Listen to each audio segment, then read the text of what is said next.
আমাদের সমাজের ভিতরে এখনো এমন মুসলমান আছে যারা নাকি নবীকে নিয়ে উল্টাপাল্টা কথা বলে, যারা নাকি নবীকে নিয়ে উল্টাপাল্টা কথা বলে, তারা কখনো মুসলমান হতে পারে না। অনেক আলেম আছে যারা নাকি নবীকে নিয়ে উল্টাপাল্টা কথা বলে, হাদিস পড়তে পারে না। আরে ভাই, হাদিস পড়তে পারেন না, ভালো করে পড়েন। বলে এই জানি না, সেই জানি না, এইটা কোরআনের ভিতর পাই নাই, এইটা হাদিসের ভিতর পাই নাই। আরে ভাই, আপনি পান নাই, আরেক হুজুর পেয়েছেন, আপনি পারেন না, আরেকজন পেয়েছেন, এটা তো স্বাভাবিক।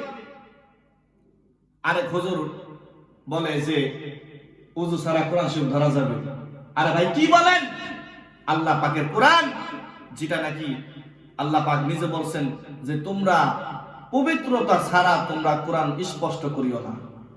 কারণ হইল যারা ওযু করেন, ওযু করার পরে তারপরে সে পবিত্র হয়ে যান, এতে কোনো সন্দেহ থাকে না।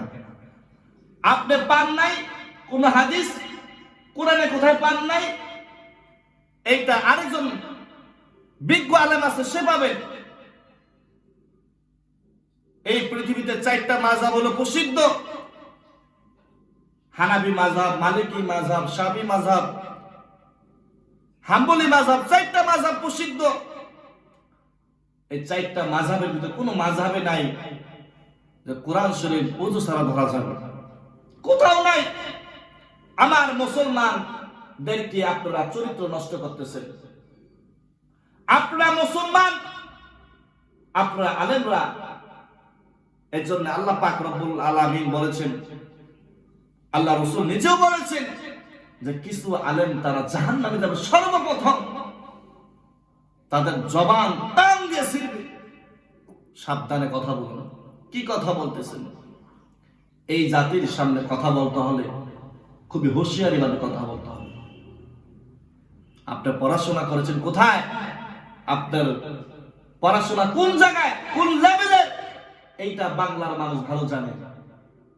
এর জন্য সাবধান। যা কথা বলবেন চামড়ার মুখ দিয়ে কথা বলবেন, টাচ করে বের হয়ে যাবে, আর সোশ্যাল মিডিয়ায় এটা ভাইরাল হয়ে যাবে। না বন্ধু, কথা যা বলবা সাবধানে বলবা। কারণ হইল আমার নবী যেন কষ্ট না পায়, আমার আল্লাহ যেন কষ্ট না পায়। সাবধান হয়ে যাও।